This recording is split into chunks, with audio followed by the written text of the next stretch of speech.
عقلمند اور خوبصورت عورت حسد نہیں کرتی، کیونکہ حسد ایک اعتراف ہے کہ اس سے بہتر بھی لوگ موجود ہیں۔ جو ریاست عورت کی تعلیم کے خلاف ہو وہ بالکل ایسے ہی ہے جیسے کوئی شخص صرف دائیں ہاتھ سے کام لینے کی کوشش کرے۔ مکار شخص خودکش دھماکے سے بھی زیادہ خطرناک ہوتا ہے۔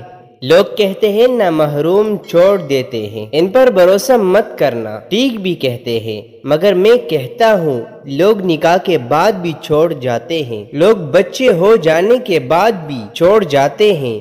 کسی کے پاس کیا گارنٹی ہے کہ لوگ محروم بن کر نہیں چھوڑتے؟ کوشش کرو کہ کسی انسانی جان کو تم سے آرام پہنچے، یا جو دست شگستہ ہیں اس کو تمہارے ذریعے روٹی ملے۔ قیامت کے بازار میں کسی سودے کی اتنی قیمت اور چلن نہ ہوگی جتنا دل کا خیال رکھنے اور دل خوش کرنے کا۔ یہ بدصورت لفظ کس قدر شفاق شخص نے تخلیق کیا ہوگا۔ یہاں تو ہر کوئی دلنشیں، دلچسپ ہے، شاید اس نے سوچا ہی نہیں ہوگا کہ یہ لفظ کسی کے نازک سے دل کو رون بھی سکتا ہے، یہ کسی کے جذبات کو کچل بھی سکتا ہے۔ یہاں تو ہر شخص باکمال محبت ہے۔ اے چاند میں کس طرح تمہیں اپنے محبوب کے برابر ٹھہراؤں؟ تو صرف رات کو چمکتا ہے جبکہ میرا محبوب ہر آن روشن رہتا ہے۔ مسئلہ یہ بھی ہے کہ جو مسکرا رہا ہے وہ خوش بھی ہو، یہ ضروری نہیں ہے، شاید حد سے زیادہ اذیت بھی مسکرانا سکھا دیتی ہے۔ عورت کی تعریف مت کرو،